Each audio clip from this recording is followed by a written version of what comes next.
lagi di daerah Cilengsi Bogor, Jawa Barat nih. Di sini ada pabrik boneka berstandar internasional loh. Ternyata boneka-boneka buatan Indonesia itu gak cuma laku dijual di dalam negeri saja, tapi sampai ke seluruh dunia. Wih, hebat! Nah, ada beberapa tahapan pembuatan boneka. Pertama, tahap pemotongan kain yang menjadi bahan boneka. Ada beberapa cara pemotongan, hand cutting atau pemotongan dengan cara manual untuk jenis kain biasa. Press cutting pemotongan kain menggunakan pisau khusus yang ditekan dengan mesin press untuk jenis kain yang tipis. Nah, khusus untuk kain berbulu panjang dipotong dengan teknik fire cutting atau teknik cap bakar, yaitu pemotongan kain dengan menggunakan asbes sebagai elemen panas yang dialiri listrik. Bentuknya mirip dengan setrika kan? Konsepnya memang hampir sama, tapi dengan tingkat panas yang lebih tinggi. Wah, harus ekstra hati-hati nih. Ada juga teknik laser, merupakan teknik pemotongan paling canggih. Jadi, ketika kain dimasukkan ke dalam mesin, sinar-sinar laser langsung memotong kain sesuai dengan bentuk pola yang sudah diprogram melalui komputer. Hasilnya pun lebih cepat dan rapi. Tahap kedua pembuatan boneka adalah tahap penjahitan. Pola-pola kain dijahit satu persatu sesuai bagian masing-masing dengan mesin jahit hingga membentuk rangka boneka. Mulai kepala, badan, hingga ekor. Tuh, jadi deh rangka boneka ularnya.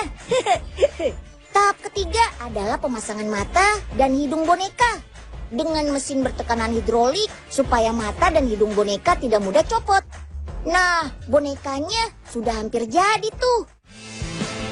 Sekarang masuk ke tahap stuffing atau pengisian. Di tahap keempat ini, rangka boneka yang sudah jadi diisi dengan kapas sintetis atau kapas buatan. Tapi sebelumnya, serat-serat kapas sintetis ini harus diurai dulu supaya kapas benar-benar mengembang dengan sempurna. Lalu kapas dimasukkan ke dalam mesin pengisian. Dengan mesin seperti ini, proses pengisian kapas sintetis ke dalam boneka akan lebih mudah dibandingkan dengan cara manual. Tahap kelima adalah tahap finishing. Di sini lubang pada badan boneka tempat masuknya kapas tadi dijahit sehingga tertutup sempurna. Bulu-bulunya disisir dan dirapikan. Lalu pasangkan aksesorisnya.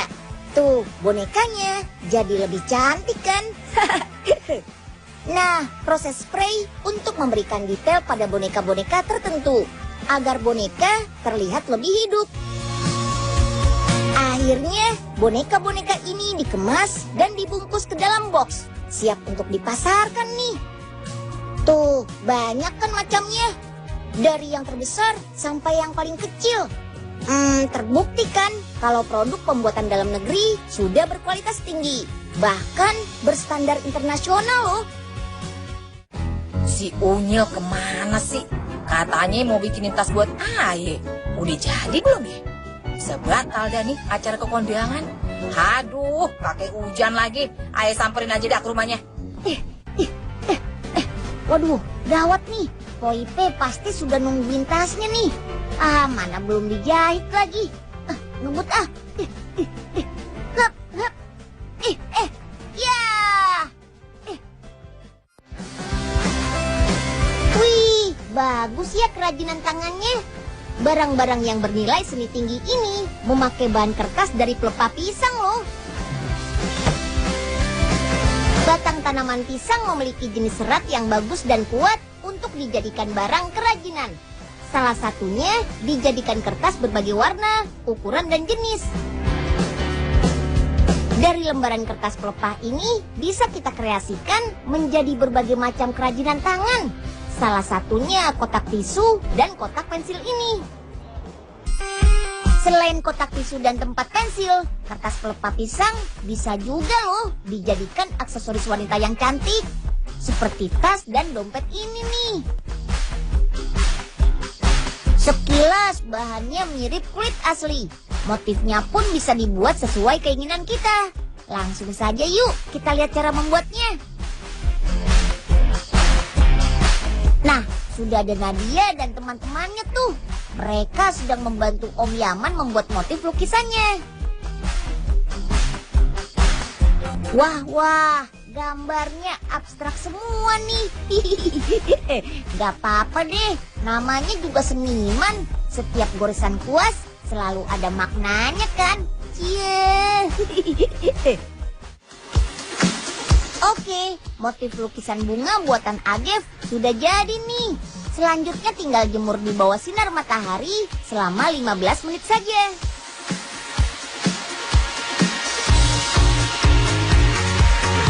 Cat berbasis air ini cepat kering. Selain itu juga mudah meresap ke dalam serat-serat kertas sehingga warnanya nggak gampang pudar. Tuh, cepat kan keringnya? Langkah selanjutnya adalah membuat pola tas pada kertas. Oh ya, yang mau kita buat ini adalah tas wanita model tote dengan 2 tali. Yang sekarang ini lagi ngetren tuh.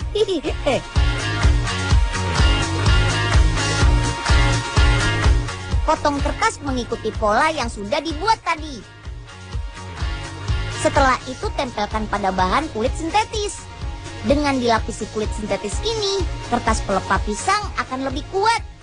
Oke, sekarang tinggal kita jahit deh. Pertama kita pasang pengait talinya dulu. Jahit di kedua ujung bodi tasnya ya. Jangan lupa pasang ring kotak juga untuk mengaitkan talinya nanti. Setelah itu buat bagian bodi tasnya.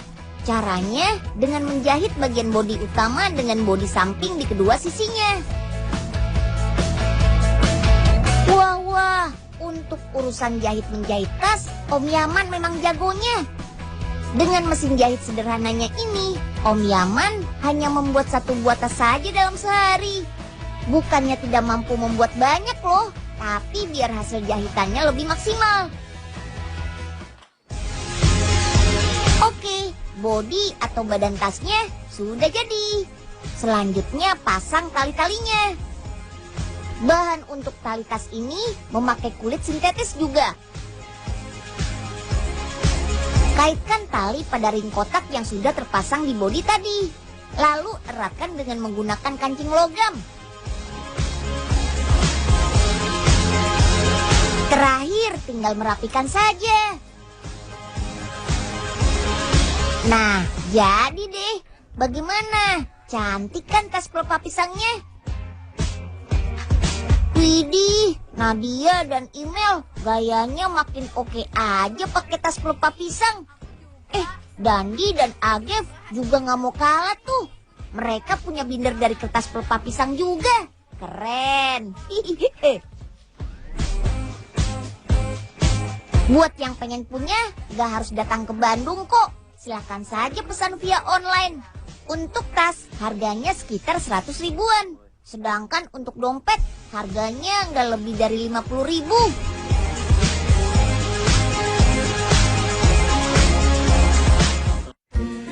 Wih, keren banget nih tasnya. Wah, kayaknya cocok juga nih buat Unyil.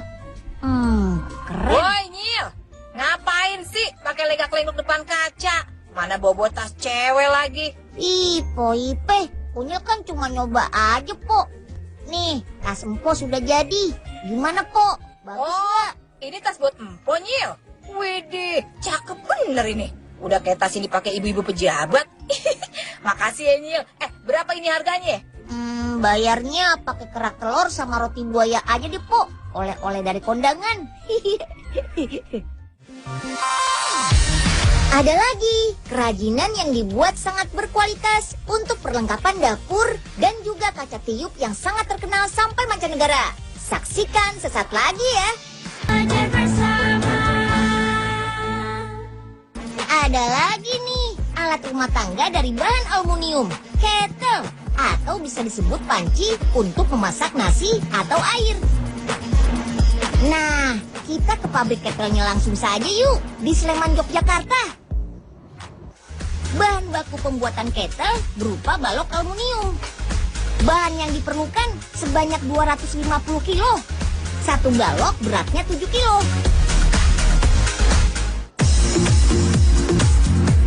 Cetakan bagian bawah ketel yang sudah dibentuk, lalu tutup lagi dengan pasir. Injak-injak sampai rata. Gak ditutup semuanya loh. Ada lubang untuk ngecor aluminium cairnya. Hehe, Unyil mau lihat lebih dekat ah. Aduh. Aduh, pelan-pelan dong Pak. Kena muka Unyil nih. Ya, jadi kotor deh. Masak balok aluminium hingga 3-4 jam. Tungku masak apinya nggak mati-mati nih. Soalnya dibantu dengan blower yang di dalamnya terdapat oli yang dibakar. Kedalaman tungku sekitar 50 cm. Wih, dalam juga ya. Nah, kalau sudah cair seperti ini, tinggal dicor deh. Masukkan tepat di lubang cetakan. Sip. Kalau sudah dicor semua, tunggu sebentar saja, langsung jadi. Ayo, kita lepas cetakan ketelnya. Ini belum selesai. Ketelnya kan masih kasar. Kita haluskan dulu yuk. Gosok. Oke deh, kalau sudah halus, lalu dibubut. Biar mengkilap dan tambah halus. Nah, sebelum diberi tangkai dan tutupnya, cek terlebih dahulu. Siapa tahu ada yang bocor. Lucu juga ya ngecek kebocorannya. Sekarang ketel tinggal dipasangi gagang. Lubangi ketel dengan cara dibor bagian samping kanan dan kiri. Oke, pasang tangkainya. Sip deh. Beri tutup dan ikat. Dalam 1 hari, pabrik ini membuat 500 ketel loh. Wah, banyak juga ya. Nah, tempat makanan yang bertingkat-tingkat ini, pasti kalian tahu kan namanya apa? Yap, rantang. Unyil ingin cari tahu bagaimana cara membuat rantang ini. Nah, sekarang Unyil dan Embul sudah sampai di pabriknya nih, di Pasar Kemis, Tangerang, Banten. Wah, bagus juga ya rantangnya. Ambil bisa bawa makanan banyak nih. Nyil, bawa apaan tuh? Isinya pasti makanan ya? Ini rantang, Bul. Isinya bukan apa-apa kok, kosong. Alah, Ambul nggak percaya. Pasti isinya makanan kan? Sini buat Ambul semua.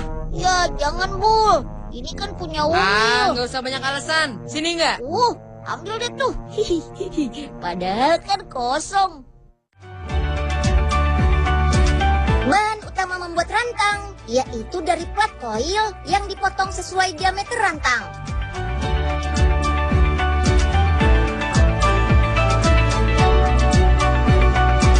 Selanjutnya masuk ke mesin pres. Simsalabim, berubah jadi panci.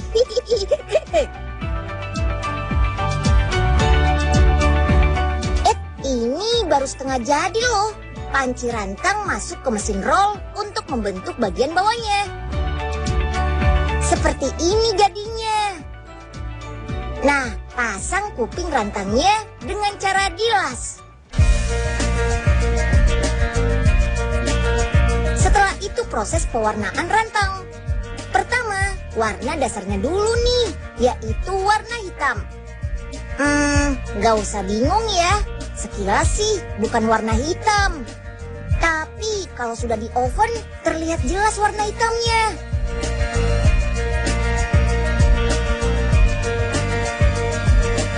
Cat warna putih untuk bagian dalam rantang. Oh iya, catnya khusus loh. Jadi aman deh untuk menyimpan makanan. Simpan di rak berjalan, lalu masukkan lagi ke mesin oven agar cepat kering. Selama 20 menit, rantang jalan-jalan nih. Nah, baru deh cat warna luar. Ada warna merah, hijau. Putar-putar biar rata. Pabrik ini perharinya membuat 800 rantang loh. Wah, banyak juga ya. Nah, biar tambah menarik, tempelkan dekorasi. Sip, bagian pinggirnya dipasang ring. Caranya seperti ini nih, biar tidak tajam. Oke deh, rantang tingkat 4 siap disusun. Oh iya, jangan lupa gagangnya ya. Kalau sudah komplit, tinggal di packing deh. Nah, rantang-rantang siap dipasarkan.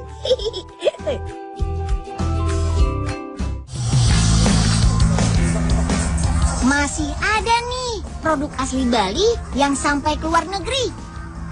Ayo tebak, Unyil lagi di tempat pembuatan produk apa ya? Sekilas mirip balon ya, ditiup-tiup.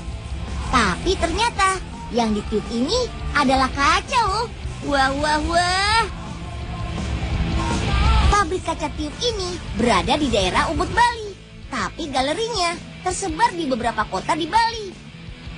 Kaca tiup yang memiliki ratusan bentuk berasal dari satu bahan baku, yaitu kaca. Kaca diperoleh dari botol-botol bekas ataupun limbah kaca lembaran. Sebelum proses pemasakan, cuci dulu kaca sampai bersih. Ayo, siram terus.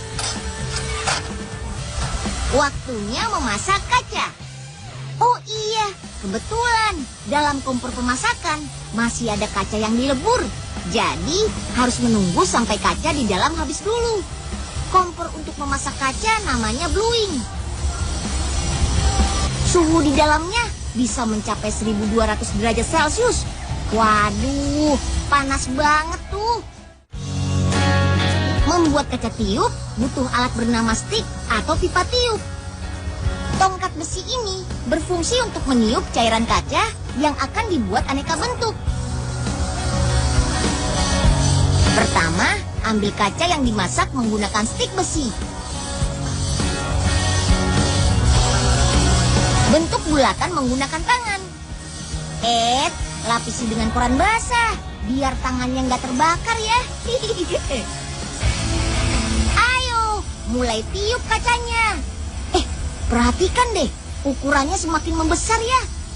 Kebetulan, kaca ini akan dibentuk menyesuaikan lekukan kayu.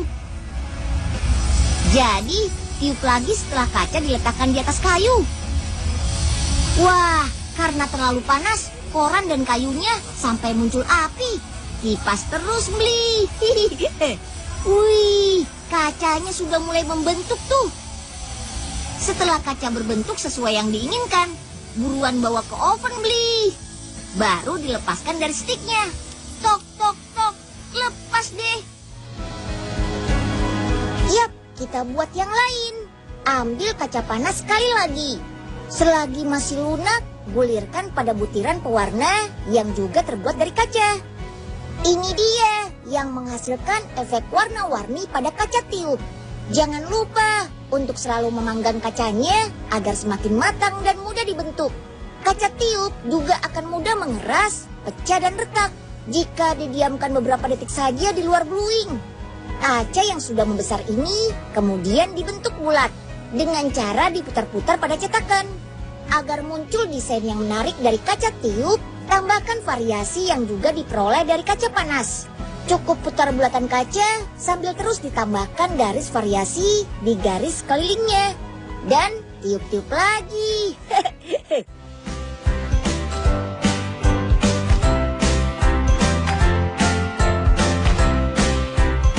Loh, kok diayun, Bli? Bahaya tuh, kan panas banget. Oh, ternyata ini proses membuat kaca berbentuk kelopak bunga. Di saat kaca masih dalam keadaan lunak, kaca bisa dibentuk sesuai selera. Nantinya bentuk ini bisa digunakan untuk wadah buah-buahan. Dalam oven pendingin, kaca tiup ini akan dibiarkan semalaman dengan api yang dibiarkan menyala selama 3 jam. Tujuannya mencegah kaca tiup mengalami pendinginan terlalu cepat dan retak. Pabrik yang membuat kaca tiup sejak 10 tahun lalu ini bisa menghasilkan ratusan produk per hari. Maklum saja, Karyawan yang sudah terlatih dan mahir hanya butuh kurang lebih 15 menit membuat satu kaca tiup. Wih, keren banget deh pokoknya. Kaca tiup yang sudah dingin, kita gerinda bagian ujungnya. Tujuannya agar tidak ada bagian tajam membahayakan. Dan tentunya bisa lebih halus dan rapi. Jangan lupa buang sampah dan pecahan kacanya juga ya. Agar hasil kaca tiupnya jernih, kita harus mencucinya.